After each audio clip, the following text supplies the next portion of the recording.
Kerusuhan Tanjung Priok, kejamnya Soeharto bantai ratusan ulama. Kalau HTI, FPI, Presidium 212, Rizik Syihab, Bahar bin Smith dan kaum overdosis micin lainnya tumbuh di era The Smiling Murder Brigjen Soeharto, dipastikan mereka hanya tinggal tulang belulang saja karena dibantai sampai habis tak tersisa.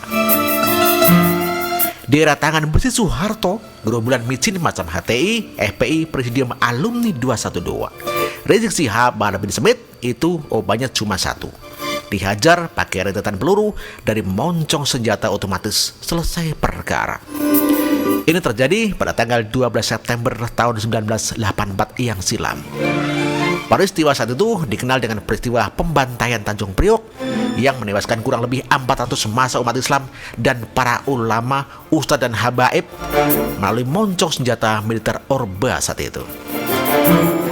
Para ulama, ustadz dan habaib dan ratusan umat Islam tewas berkelimpangan, meregang nyawa dengan mata melotot dan mulut menganga terjang timah panas dari senapan otomatis tentara Orde Baru. Pertumbuhan darah tersebut berawal dari Abdul Qadir Jailani, seorang ulama garis keras sekaligus tokoh masyarakat di Tanjung Priok. Abdul Qadir Jailani ini juga adalah Ketua Umum Gerakan Pemuda Islam Indonesia atau GPII saat itu. Abdul Qadir Jailani adalah ulama garis keras yang kerap menyampaikan ceramah dituding pemerintah Orde Baru menolak Pancasila. Provokatif dan berpotensi mengancam stabilitas nasional. Dari situlah kejadian berdarah itu bermula. Abdul Qadir Jailani dan beberapa ulama lainnya ditangkap karena dituding melakukan tindak pidana subversif berupa provokasi dan hasutan. Mereka dituding menghasut umat Islam melalui ceramah dan khotbah mereka yang menolak penerapan asas tunggal Pancasila serta kesenjangan sosial antara pribumi dan non-pribumi. Akibatnya, umat Islam saat itu marah besar dan menuntut agar Abdul Qadir Jailani dan beberapa ulama lainnya yang ditangkap aparat keamanan segera dibebaskan tanpa syarat. Permohonan pembebasan para ulama yang ditahan oleh pemerintah Orba tidak digubris sama sekali oleh pemerintah saat itu. Maka tanggal 12 September 84, sekitar 1.500 umat Islam bergerak menuju Polres Tanjung Priok. Yang lainnya ke arah Kodim yang berjarak tidak terlalu jauh, hanya sekitar 200 meter. Ribuan massa umat Islam dihadang pasukan militer dengan persenjataan lengkap termasuk alat-alat berat perang lainnya seperti panser dan tank-tank militer. Para demonstran berhadapan langsung dengan pasukan tentara yang siap tempur. Mereka meneriakkan takbir dan asma Allah sambil terus merangsek maju ke arah pagar betis pasukan militer yang menghadang mereka.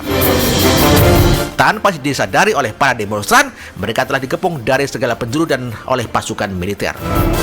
Para pasukan militer membentak mereka agar mundur, namun disambut oleh para demonstran dengan teriakan takbir dan pergi asma Allah yang bersaut-sautan.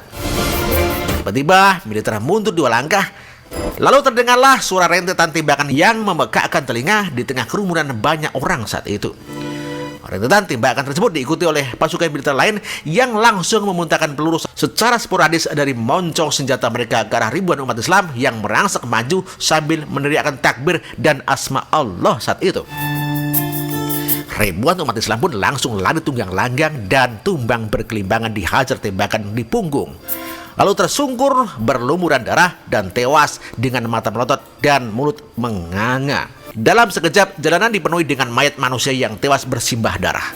Ribuan orang lainnya panik dan berlarian di tengah berondongan hujan peluru. Sebagian lainnya tiarap sambil menutup kedua telinga mereka. Sebagian lainnya lari, sembunyi di got-got dan selokan-selokan di sisi jalan dengan wajah pucat pasi. Mereka yang ketakutan lari lintang pukang menyelamatkan diri dihajar beruntungan senjata tanpa ampun dan belas kasihan. Suasana saat itu sangat mencekam layaknya di tengah medan perang. Pasukan militer terus memberontong peluru tiada henti ke arah ribuan massa yang kocar-kacir dengan membabi buta. Lebih sadis lagi, mereka yang belum mati ditendang-tendang dan diinjak-injak untuk memastikan apakah masih ada yang hidup ataupun tidak. Jika masih ada yang bergerak-gerak, maka dihajar dengan rentetan tembakan sampai mereka benar-benar diam, tidak bergerak dan mati.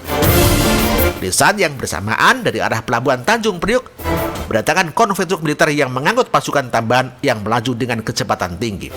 Konvoi kendaraan-kendaraan perang militer itu menerjang dan melindas massa yang berkelimpangan di jalan.